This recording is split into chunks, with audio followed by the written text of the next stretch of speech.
en cause cette semaine en Charente, ça va pas fort au pays des croque-morts. Oui, tous les croque-morts sont habillés comme ça. Je le certifie, je suis journaliste.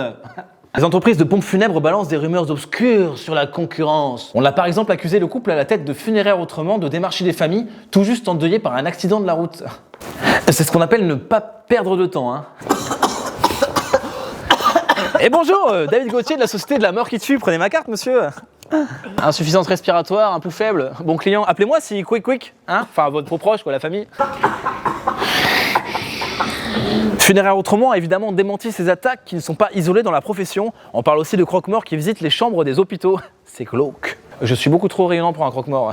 Je vais pas vendre des voyages pour aller au soleil, hein. Moi c'est de la mort que je vends, la mort. Ces pros du bouffage de pissenlit se livrent aussi une guerre des prix. Un cercueil à 300 € à la maison des obsèques se retrouve à 900 € dans une société du Nord-Charente. Quand on bosse avec la faucheuse, on n'est pas fauché, hein. Et avec la flambée du gaz, le prix des crémations va augmenter. Je pense qu'il y a un créneau à prendre, je vais devenir influenceur pompe funèbre. Salut mes petits loups-garous, vous êtes sur la chaîne YouTube de Croquis le croque-mort. Nous allons en prendre aujourd'hui à brûler à peu de frais le corps d'un de vos proches. C'est parti. Nous aurons besoin d'un chalumeau de cuisine et d'un extincteur au cas où mamie brûle un peu trop fort. Coup de chapeau cette semaine au collectif Des arbres dans ma ville qui, comme son nom l'indique, réclame l'abattage de tous les arbres d'Angoulême.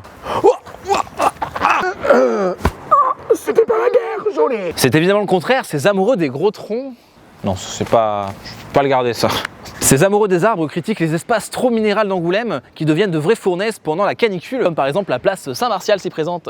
Pas vrai, monsieur l'électron libre, quelle mauvaise langue, regardez, il y a un peu d'herbe ici. Effectivement, on voit bien les prémices d'un baobab là, surtout le tronc. C'est aussi vrai pour la place du Champ de Mars, le parvis du musée de la bande dessinée, le parvis de la médiathèque L'Alpha. Non mais, tu vas pas te rapprocher encore plus. Ouh, il pue de la gueule le mec. Ouh là là, toi tu manges des rats crevés toi.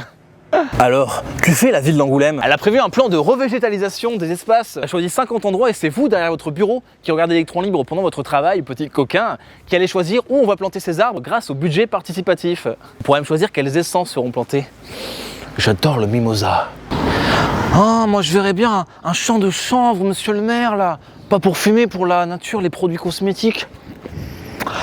Waouh! Ah, Angoulême, c'est tellement beau. T'en veux? 200 marmots déguisés et affamés de bons becs ont déferlé dimanche dernier dans les rues d'Angoulême. C'était une parade organisée par le comité de quartier du Vieil Angoulême. Comment dire de plus à part que c'est du bonheur quoi. Les ronchons étaient encore une fois de sortie. Vu les déguisements, on est plutôt sur carnaval que Halloween, nous dit Prix Chamenier. Oh là là, putain, j'en peux plus de vos commentaires là. Non mais les gens, c'est pas possible, on va leur dire qu'on a soigné le sida, ils vont dire ah non mais quand même le sida c'était pas si mal que ça en fait. Jacqueline Muffat et Sébastien Tullier regrettent que l'événement ne soit pas français, une importation américaine. Mais vous avez déjà commandé sur Amazon, croqué dans un auberger, regardé une série Netflix, ça se trouve vos slips sont tricotés par des petits chinois. Soyez pas hypocrite s'il vous plaît. Et c'était l'épisode 2 de la saison 4 de l'Électron Libre, merci d'être encore nombreux à nous suivre et n'oubliez pas de vous abonner, sinon vous irez tout simplement en enfer. Non, c'est pas vrai. Vous serez pas abonné, vous pourrez pas lire le journal. C'est pas super quand même.